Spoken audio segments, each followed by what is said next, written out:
안녕하세요. 저는 20대 후반 여자입니다. 저는 얼마 전에 파혼을 하게 되었습니다. 그게 지금으로부터 벌써 얼추 1년 정도 지난 것 같아요. 그런데 아직까지 헤어졌던 그 사람과 그 사람의 부모님 되시는 분으로부터 연락이 오고 있어요. 그런데 부끄럽게도 그 연락에 저는 정말 많이 흔들리고 있습니다. 제가 이렇게 사연을 쓰게 된 이유도 여기 계신 인생 선배님들께서 제게 따끔하게 말씀해 주시길 바래서입니다. 제가 정신을 번쩍하고 제대로 차릴 수 있도록 말이에요. 편의상 남자친구라고 지칭하도록 하겠습니다. 저는 홀어머님이 돼서 컸어요. 아버지는 제 학창시절 내내 많이 아프셨습니다.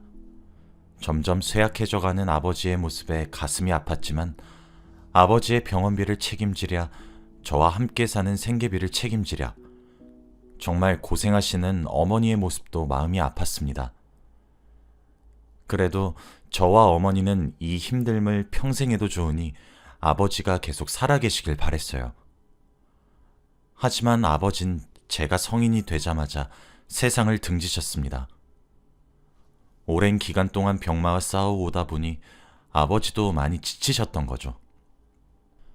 그래도 저희는 아버지 병원비랑 생계비를 빠듯하게 벌었고 그간 큰 병 하나 얻지 않았기에 빚은 없었습니다. 그래서 몰랐었는데 아버지는 본인이 이렇게 아플 것을 예상하셨는지 사망보험금이 정말 억소리가 날 정도로 정말 많이 나왔습니다. 어머니는 그 돈으로 저를 대학도 보내고 뒷바라지를 하셨어요. 그리고 그 돈 중 일부를 미천으로 삼아서 장사를 시작하셨어요.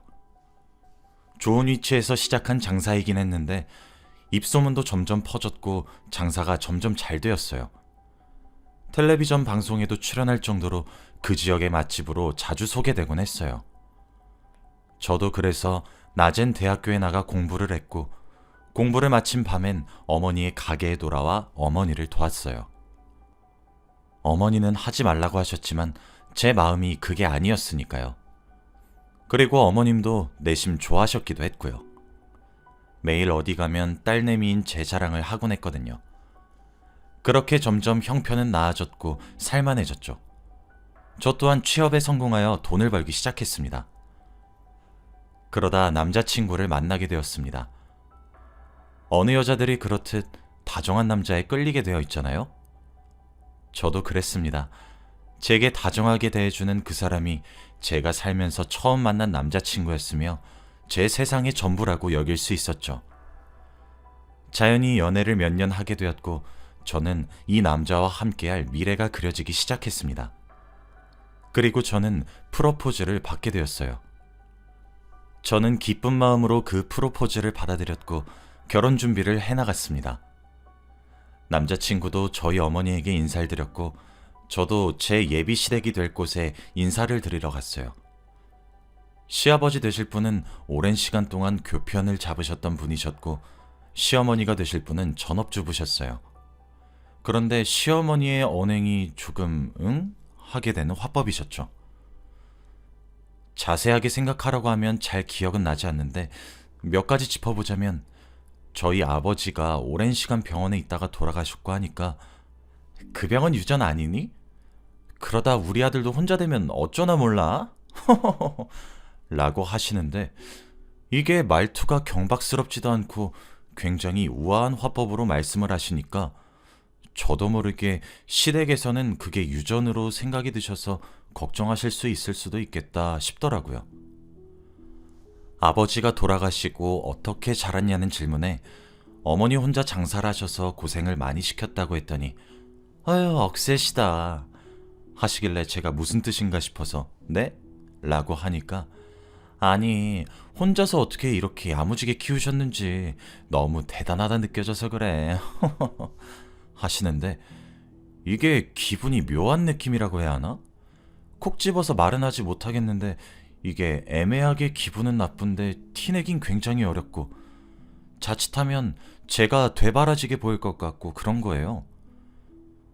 시아버지는 이런 느낌이 없으셨는데 시어머니랑 대화를 하면 계속 이런 느낌이 들었어요.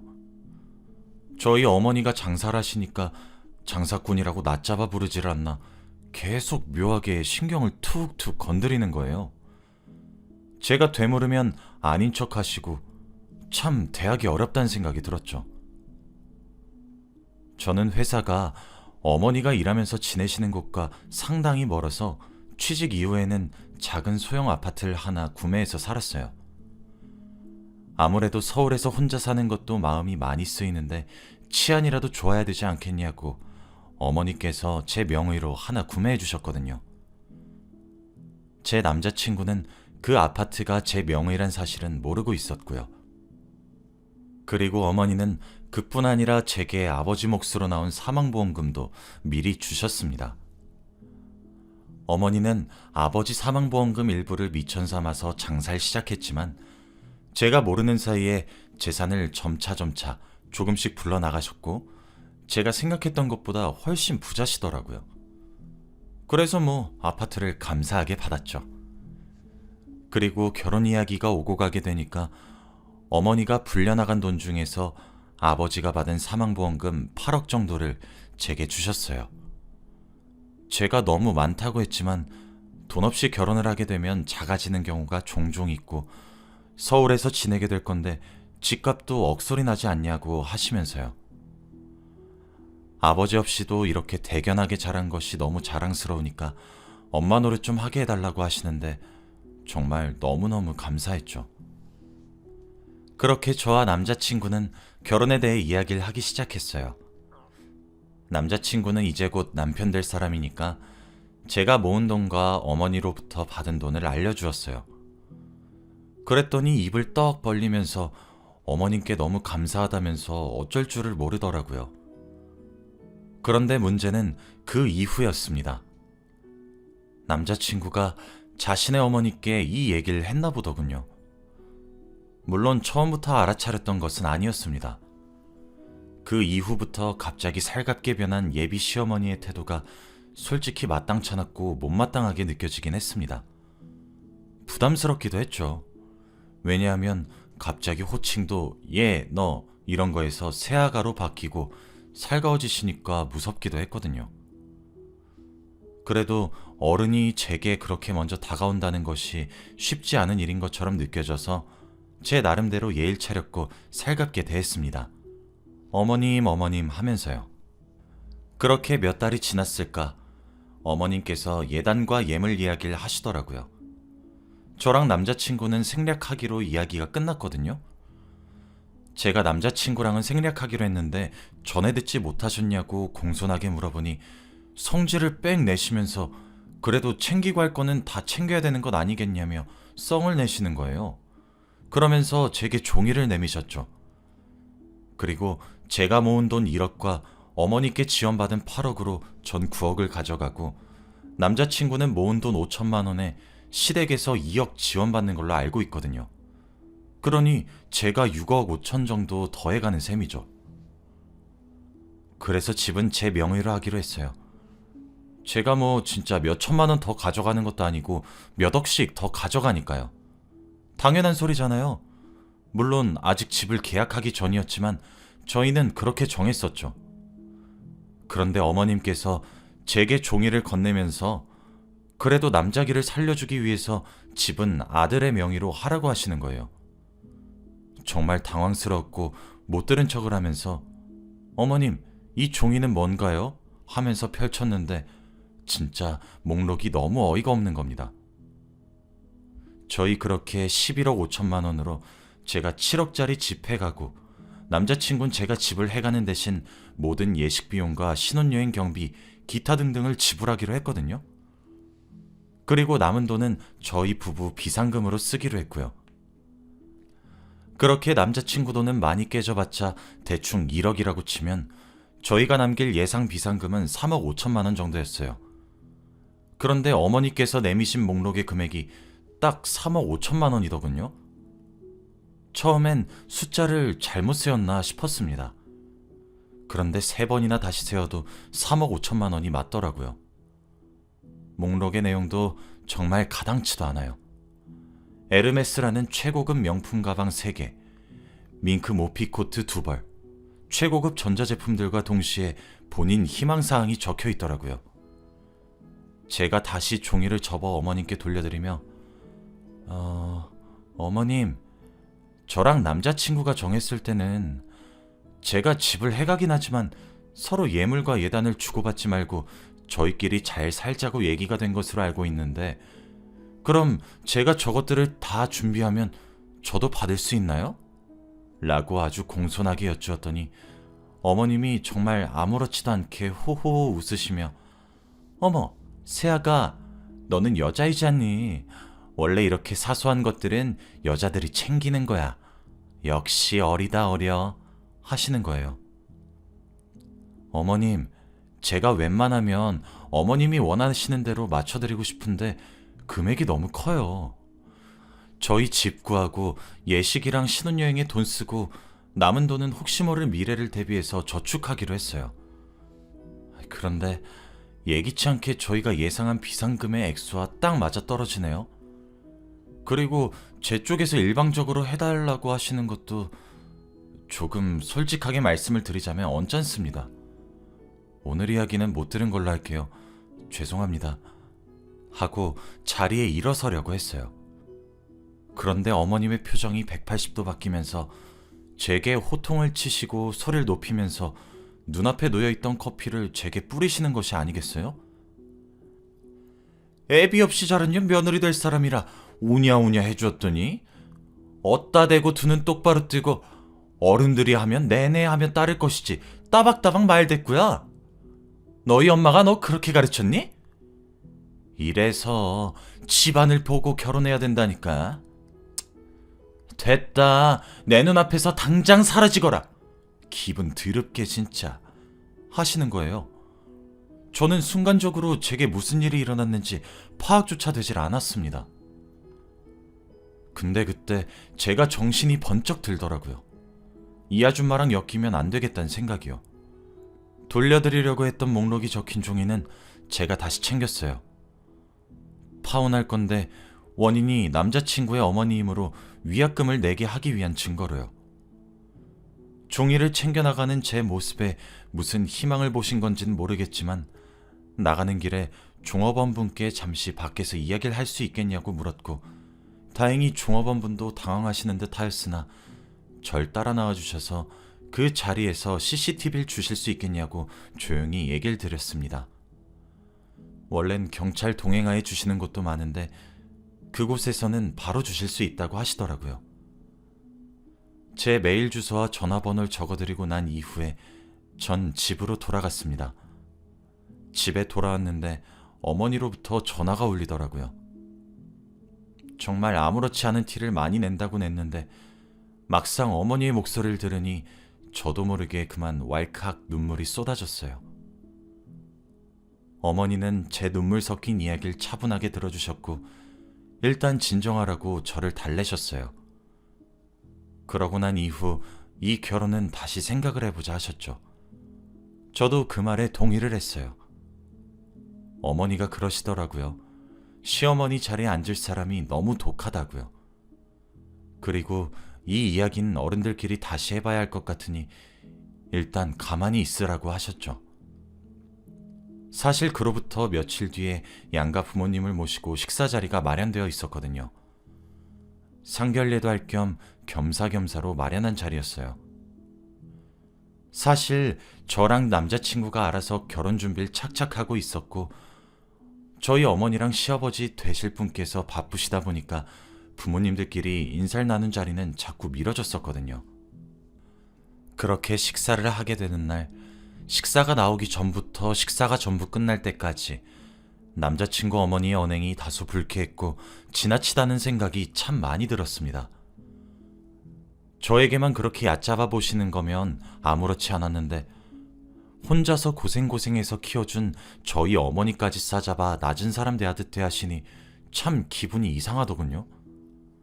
남자친구랑 남자친구네 아버지도 이상하다고 생각했던 것인지 두 사람 다 어머님께 몇 번씩이나 주의를 주고 그렇게 굴어도 들은 채도 하지 않으시는 듯 했어요.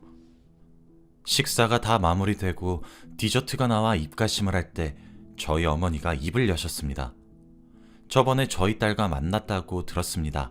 하시면서요. 어머님께서 네, 이제 저희 집 며느리 될 아이니까 좀 데리고 다녔습니다. 하셨죠. 네, 압니다. 집에 새롭게 들어올 가족이 되니까 데리고 다니시며 이것저것 하고 싶은 것도 이해가 되죠. 다름이 아니라 딸아이에게 들었습니다만 제 딸아이 얼굴에 커피를 뿌리셨다고 들었는데 그것에 대해 설명을 좀 듣고 싶습니다. 저희 어머니께서 그 말을 끝내자마자 남자친구랑 아버님께서 소스라치게 놀라시면서 어머님을 붙잡고 그게 사실이냐고 물어보셨어요. 어머님은 당황하는 듯 하면서 제게 너 입 정말 싸다. 결혼하고 나서도 그렇게 엄마 하면서 이럴 거니? 그리고 사돈, 전후 사정도 듣지 않고 제게 이러시면 안 되는 겁니다. 제게 바락바락 대들길래 저도 순간 이성을 잃고 그렇게 행동했던 건데 지금 생각해보니 다소 지나쳤던 것 같네요. 사과드릴게요. 아가, 미안하구나. 하셨어요. 아버님께서 여보! 지금 그게 무슨 태도야? 하셨고 남자친구는 엄마 라고 말을 하며 안절부절했죠. 그런데 어머님의 발언은 저희 어머니의 화를 부추기는데 일조했어요. 어머니는 제게 그 종이를 꺼내라고 얘기하셨고 저는 그 종이를 어머니께 건네었죠. 어머니는 종이를 읽어내려가기 시작했습니다. 에르메스 명품 가방 3개에 밍크 모피 코트 2벌. 사돈? 이제 신혼이고 젊은 아이들에게 1000만 원이 넘는 텔레비전은 대체 뭡니까? 그리고 냉장고 가격 또한 아주 몇백은 우습네요. 어머니의 말에 아버님께서 자리에 일어나 고개를 숙이며 사돈, 마음 푸세요. 정말 죄송합니다. 저와 상의 없이 일어난 일인데 제가 단속을 제대로 하지 못했어요. 그냥 그 종이 버리시면 안 되겠습니까? 정말 죄송합니다. 하셨고 남자친구도 따라 일어나 어머님 정말 죄송합니다. 했죠. 어머님만 꼿꼿이 앉아 계셨죠. 아니 내가 뭘 그렇게 커다란 욕을 했다고 그래? 하시면서요. 사돈? 사돈이라고 부르지도 마세요. 우리 남편이 죽고 싶어서 죽었습니까? 제 남편이라고 떠나면서 세상에 둘만 남겨질 거 가슴 저리지 않았을 거라고 생각해요? 저 우리 남편 그렇게 병으로 세상 떠나고 정말 사력을 다해서 죽을 뚱살뚱해가며 우리 딸 귀하고 곱게 길렀어요. 어디 가서 애비 없는 자식 새끼라고 흉들을까 싶어서 집에서 가정교육도 아주 엄하게 시켰습니다. 그런데 나도 귀에서 손 한 번 대지 못하고 쥐면 부서질까 불면 날아갈까 그렇게 키운 내 새끼한테 커피를 뿌려? 당신 제정신이야? 아니 막말로 이 결혼 우리가 기울어 이 여자야. 당신이 보낸 리스트? 그래 그까짓 거 사서 보내지 못할 것도 없지. 그럼 그쪽 집안은 뭐 해오는데? 뭐 롤렉스 시계나 외제 찬데라도 해올 거야? 어떤 나라에는 집 참금까지 처가댁에 쥐어가며 귀하게 여자를 데려온다는데 집도 우리가 하고 혼수도 우리가 하고 그렇다고 시어머니 자리가 좋기라도 하면 내가 말을 안 하지. 지금 이게 무슨 경우 없는 짓이야? 어머니는 사자우를 터뜨리시며 분노하셨죠. 우리 집에 돈 맡겨놨어? 뭐? 밍크 코트? 연병하고 자빠졌네 진짜. 살다 별거를 참. 자네, 나는 이 결혼 절대 허락 못하네. 내 눈에 흙이 들어가도 찬성 못해. 내가 왜 내 딸이 가시밭길 들어가겠다는 걸 지지해주나? 입장 바꿔 생각해보게. 내가 자네한테 이렇게 대하던가? 백년 손님처럼 대해주지 않았던가? 지금 경우 없는 집안이 대체 누구 집안인지 생각을 해보란 말이야. 그리고 사돈어른, 저 상견례하려고 나온 것 아닙니다. 마누라 간수 좀 제대로 하세요. 지금 어디서 배워먹지 못한 짓입니까? 지금이 쌍팔년도 시대예요? 저렇게 예단예물 다 챙기자고 하면서 왜 그쪽 집안에선 챙기는 건 없습니까? 저요, 우리 딸이 데려온 남자친구 인성 하나 보고 허락했어요. 그래, 돈은 있다가도 없고 없다가도 있는 거지 하면서요. 있는 사람이 더 내는 것이 맞다고 생각했고요. 그런데 이게 지금 저희한테 할 태도입니까? 어디 남의 집 귀한 딸 데려다가 갖은 숨을 겪게 합니까? 전 이 결혼 허락 못합니다. 위약금도 그쪽 집안에서 알아서 내세요. 파혼 책임은 누가 봐도 그쪽 집안은 아닙니까? 어머니가 그렇게 다다다다다 쏘아내며 분노를 할 동안 남자친구도 아버님도 얼굴이 새빨개진 채로 그저 죄송하다고만 하셨죠. 그 이후 어머닌 제 손을 끌고 그 자리를 박차고 나오셨고 어머니의 집으로 함께 돌아왔습니다. 어머니가 그렇게 분노하시는 모습을 처음 봐서 당황스러웠지만 더 당황스러운 것은 그날 새벽이었어요.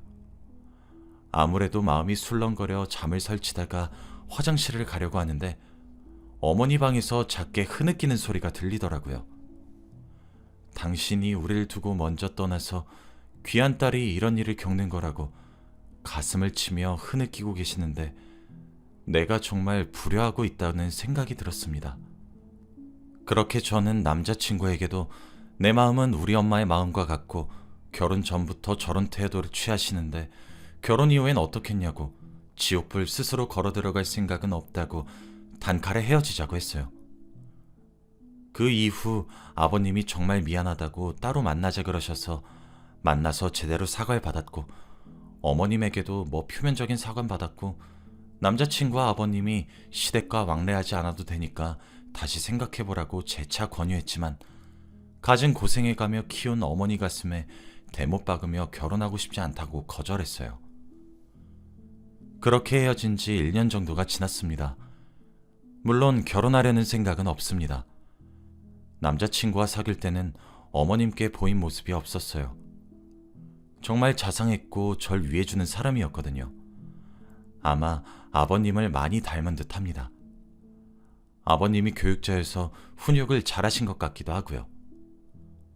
저와 그런 일이 있고 나서 아버님은 이제 정말 한계라고 어머님께 이혼을 들먹거리며 기를 죽이셨다고 들었어요. 뭐 이혼은 하지 않으셨지만요. 아직까지 남자친구는 저를 잊지 못하고 제게 연락을 해오면서 미안하다고 아직까지 잊혀지지 않는다고 결혼하지 말고 연애라도 하면 안 되냐고 절 애절하게 붙잡는데 정말 미친년처럼 흔들립니다. 연애만 한다면 괜찮지 않나 그런 생각이 들어요. 그럴 때마다 저희 어머니 얼굴을 떠올리며 마음을 다잡고 있어요. 물론 그 사람과 결혼을 하지 않을 것이고 만나는 것도 하지 않을 것입니다. 그런데 제 마음이 많이 아파요. 여기까지가 제 이야기입니다. 제가 잘하고 있는 것이죠? 그냥 여러분들께 잘하고 있다는 말과 위로의 말이 너무 듣고 싶어서 이렇게 사연을 보내봅니다.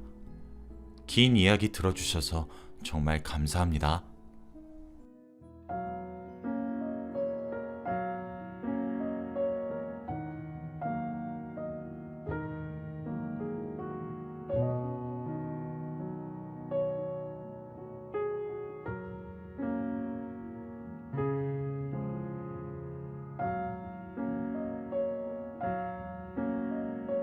안녕하세요. 저는 올해 50대 중반이 된 여자입니다. 지금은 하루하루를 저의 소중한 아들과 함께 열심히 살아가고 있어요. 과거의 기억은 전부 접어두고 현재만 바라보면서 지내고 있습니다. 역시 최고의 복수는 제가 잘 사는 것 같아요. 그것만큼 완벽한 복수는 없는 것 같습니다. 그래야 제 마음이 편안하고 과거의 아픔을 조금이나마 떨쳐낼 수 있는 것 같네요. 저의 이야기를 하기 위해서는 전 남편과 부부였던 시절로 거슬러 올라가야 합니다. 저는 전 남편과 오랜 연애 끝에 결혼에 성공했어요. 5년이 넘는 시간 동안 연애를 하면서 설렘은 없어지긴 했지만 그래도 오래 만났고 잘 맞으니까 결혼한 것 같습니다. 시기도 결혼 정년기였기 때문에 그제서야 새로운 사람을 만나기도 벅찼어요. 사랑이 조금 부족하긴 했지만 그래도 최고의 친구라고 생각했기에 결혼했습니다. 결혼하고 얼마 지나지 않아 아이가 생겼고 저희는 신혼생활도 없었기에 임신이 기뻤어요. 다른 부부들은 신혼생활을 조금 즐기고 아이를 갖는다던데 저희는 신혼 때의 달달함은 없었습니다. 남편도 나름 가정적인 남편이었고 임신한 저를 잘 맞춰주어서 별로인 남편도 아니었는데 그렇다고 완벽한 남편감도 아니었습니다. 딱 평범하고 그저 그런 남편이었죠. 아이를 낳고 나면 조금 더 애틋해질 줄 알았습니다. 그런데 그건 저만의 착각이더라고요. 둘 다 다른 환경에서 자라와서 그런지 육아에 대한 가치관이 맞지 않았습니다. 그래서 많이 다투고 아이를 키우면서 사이가 조금 틀어진 것 같아요. 저는 집에서 24시간 내내 육아를 해야 했고 남편은 밖에서 야근까지 하며 돈을 벌어왔죠. 그런데 애초부터 사랑이 조금 부족했던 탓일까요? 아이를 낳으면 집에 일찍 들어와서 마누라 낮 동안 고생 많았다고 토닥토닥 해주지도 못할 망정 아이를 낳기 전보다 더 집에 안 들어오고 대화도 없었습니다. 매일 회식에 야근까지 하니까 아이와 같이 있지도 않았고 주말에 같이 나가자고 하면 약속 있다고 맨날 밖에 나가는 게 아니겠어요? 제가 속상하다고 몇 번이나 말을 했지만 남편은 육아는 원래 여자가 하는 거 아니야? 라고 말을 하며 자신은 밖에서 돈만 벌어오면 할 일 끝이라고 하더라고요.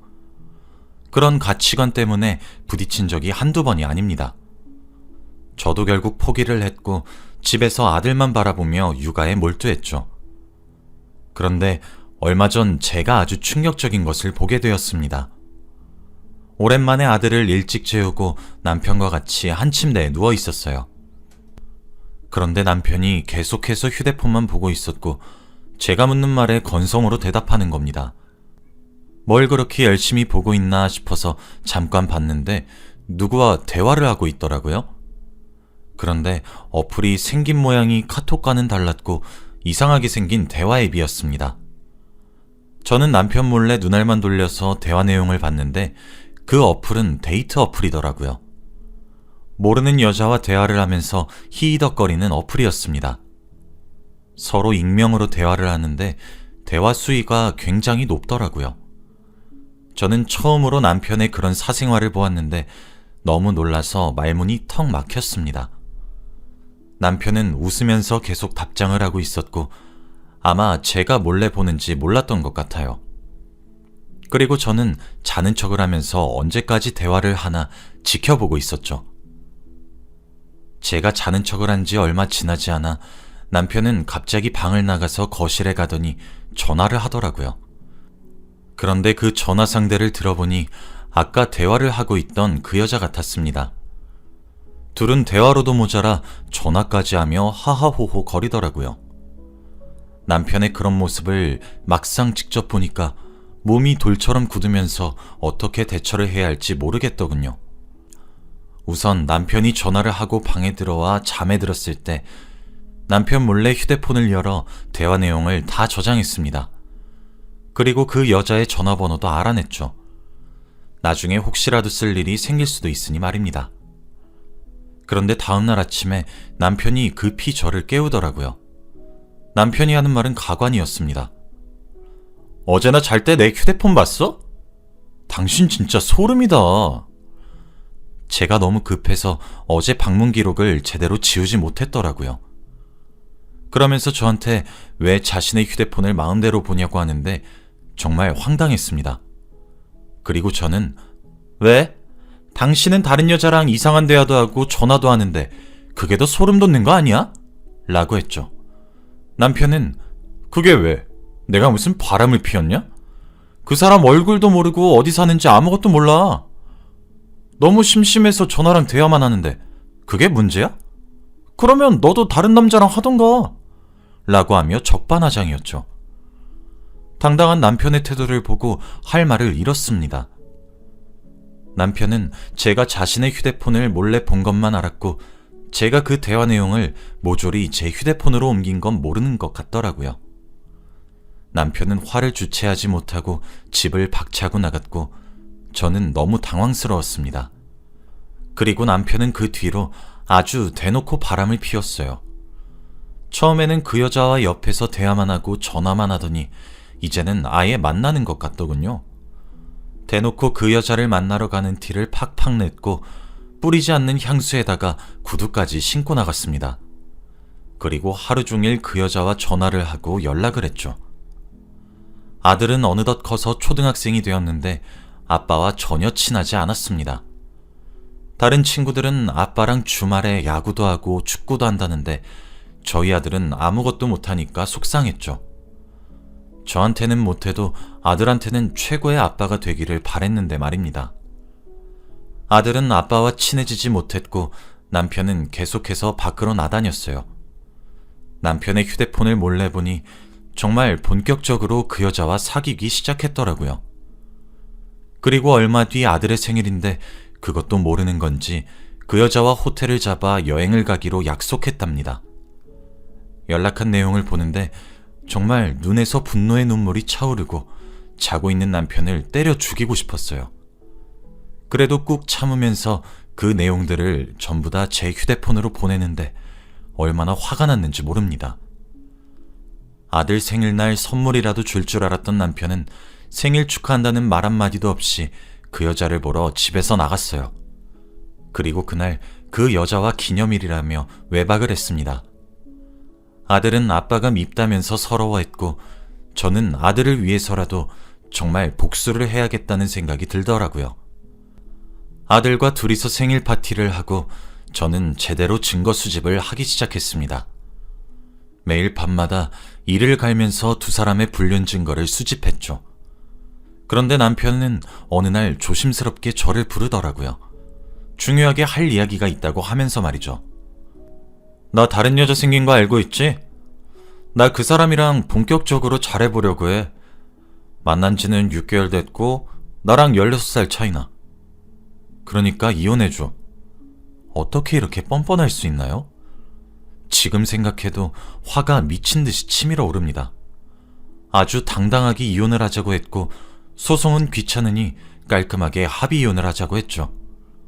저는 절대 이혼을 해주지 않겠다고 했습니다.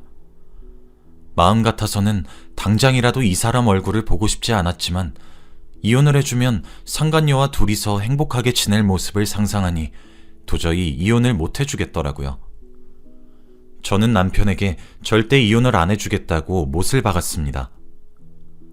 그 뒤로 남편은 저를 볼 때마다 이혼 서류를 내밀었고 저는 그 이혼 서류를 볼 때마다 찢었어요. 그런데 결국 이런 날이 반복되니 상간녀가 저에게 연락이 오더라고요. 저번에 남편의 휴대폰을 몰래 보고 저장된 번호로 처음으로 전화가 왔습니다. 그러면서 저에게 이혼을 해달라고 요구하더라고요. 이혼뿐만 아니라 아이도 달라고 했습니다. 너무 충격적이었죠. 아들이 물건도 아니고 달라고 하는 게 말인가요? 저는 얼척이 없어서 말을 못하고 있으니 그 여자는 계속해서 이혼해달라고 했습니다. 아주 쌍으로 저한테 이혼해달라고 부탁하고 있었어요. 정말 스트레스 받고 괴롭더라고요. 이혼을 해줘야 하나 정말 고민했습니다. 그리고 저는 오랜 고민 끝에 저와 가장 친한 친구들 몇 명에게 이야기를 했죠. 제가 처한 상황과 이혼을 해야 할지 말아야 할지 말입니다. 그런데 제 친구들이 저와는 다르게 많이 당돌하고 적극적이에요. 그래서 제가 겪은 일을 마치 자신들이 겪은 것처럼 화내고 난리였습니다. 그러면서 저에게 복수를 하자고 하더라고요. 이혼은 해주더라도 그 두 사람 인생 제대로 못 살게 해주자고 하면서 말입니다. 저는 그 친구들이 어떻게 할지 너무 걱정되었지만 그래도 복수는 하고 싶었어요. 그래서 친구들이 하자는 대로 했습니다. 그런데 친구들이 말한 방법은 너무 충격적이었어요.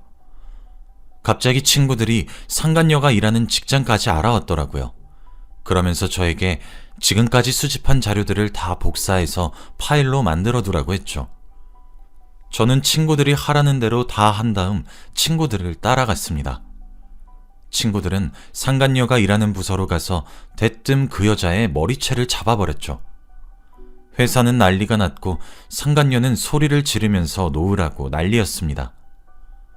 친구들은 머리채를 잡고 싸우면서 네가 그 유명한 유부남 뺏어간 상간녀라며? 어떻게 16살 많은 아저씨를 만나니?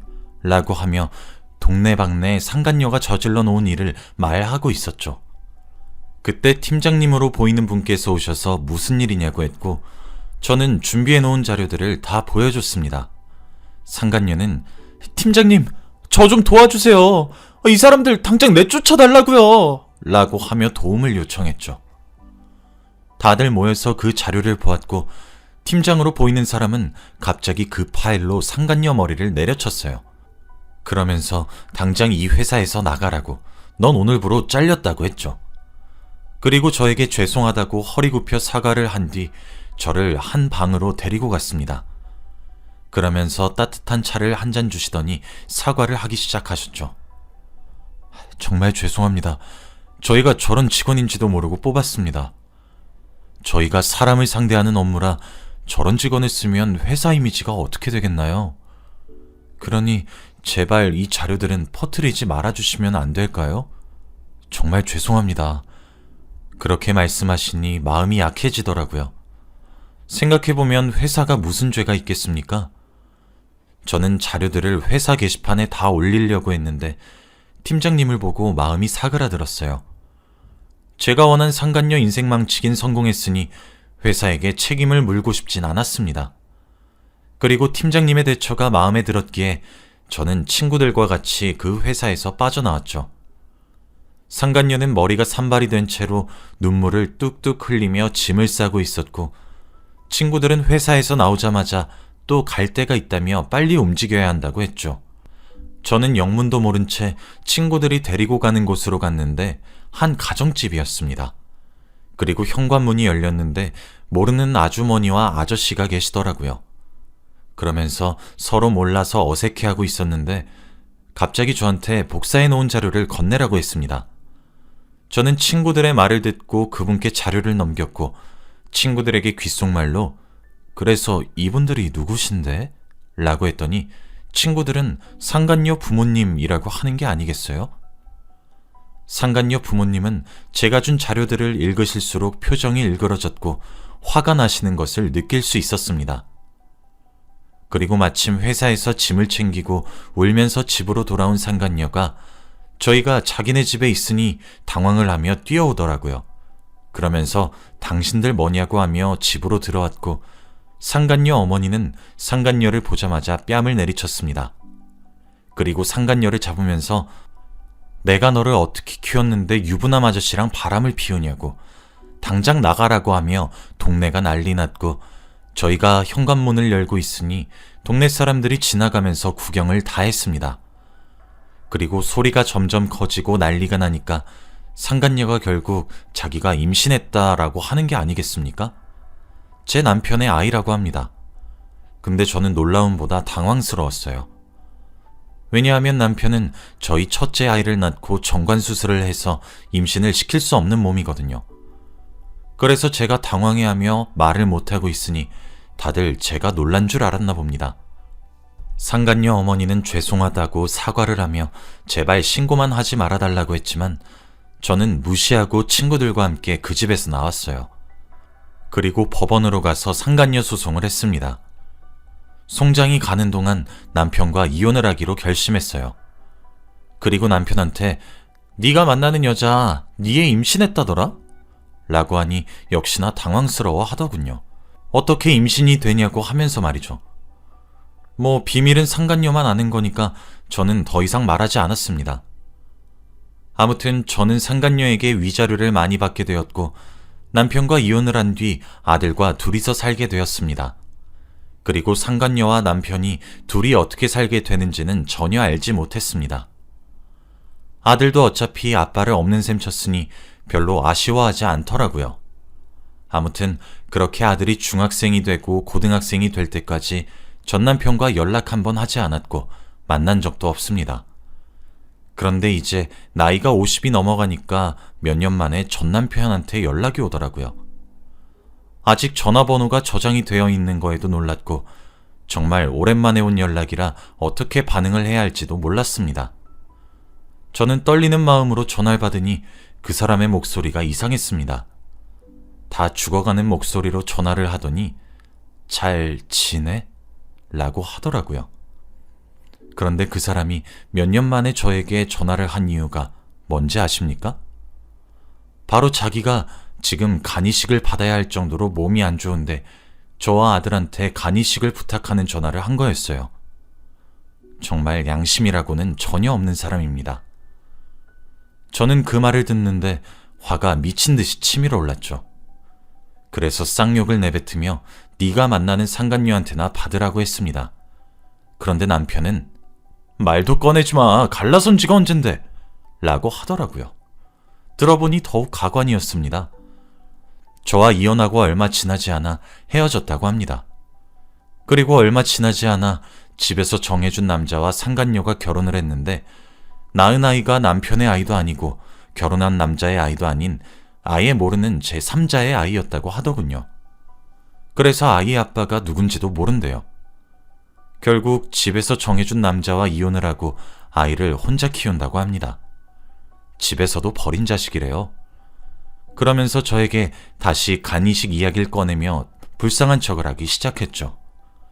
의리로라도 옆에 있어주면 안 되겠냐고 하더라고요.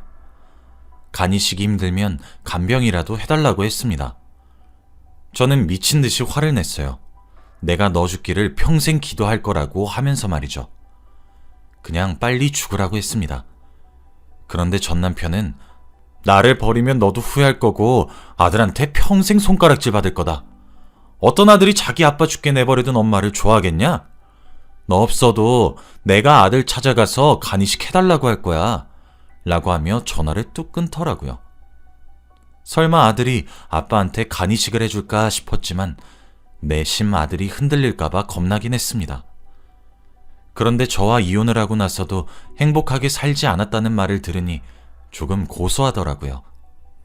둘이서 살림 차리고 행복할 줄 알았는데 계획대로 되지 않아서 너무 좋았습니다. 그리고 얼마 뒤에 저희 집에 편지가 왔어요. 그런데 보낸 곳이 교도소였습니다. 혹시나 잘못 온 건가 싶어서 반송을 하려고 했는데 보낸 사람의 이름을 보니 상간녀였어요. 몇 년 만에 본 이름 석자였습니다. 순간 가슴이 철렁거리더라고요. 그리고 저는 조심스럽게 편지 봉투를 열어 읽어보았습니다. 그런데 내용은 정말 놀라웠어요. 저에게 몇 년 만에 사과를 하는 내용이었거든요. 대충 말을 요약해보면 자기가 죄를 지어서 지금 교도소에서 벌을 받는 것 같다고 했습니다. 옛말 틀린 거 하나도 없는 것 같다며 남한테 상처를 주면 돌아온다는 말을 이제 뼈저리게 알 것 같대요. 그러면서 늦었지만 정말 죄송하다고 말을 했습니다. 그 말을 듣는데 왠지 모르게 가슴이 찡한 거 있죠. 드디어 그 사람 인생이 망가진 걸 보는데 막상 기분이 좋지만은 않았습니다. 그리고 상간녀가 감옥에 가게 된 죄목이 사기죄라고 하더라고요. 출소를 하면 아이와 같이 행복하게 살고 싶다고 말을 하는데 묘했습니다. 제가 힘들었을 때를 생각하면서 다시 마음을 다잡았고 상간녀의 말에 흔들리지 않기로 했어요. 그래도 지금 저는 아들과 함께 너무 행복한데 상간녀와 전 남편은 불행하다는 소식을 들으니까 조금 낫네요. 아들은 얼마 전에 아버지가 전화가 왔다며 간이식을 해달라고 했대요. 아들은 말도 안 되는 소리라며 무시했다고 합니다. 아들 하나는 정말 잘 키운 것 같아요. 지금 과거를 생각해보면 정말 파노라마처럼 머릿속에서 스쳐 지나갑니다. 어떻게 그 세월을 살았나 모르겠어요. 저는 이제 나이도 많이 들었고 이제 제 아들만 보고 살려고 해요. 여러분도 혹시 저 같은 경험 있으신가요? 제발 겪지 않았으면 싶습니다. 저의 이야기는 여기까지예요. 들어주셔서 감사합니다.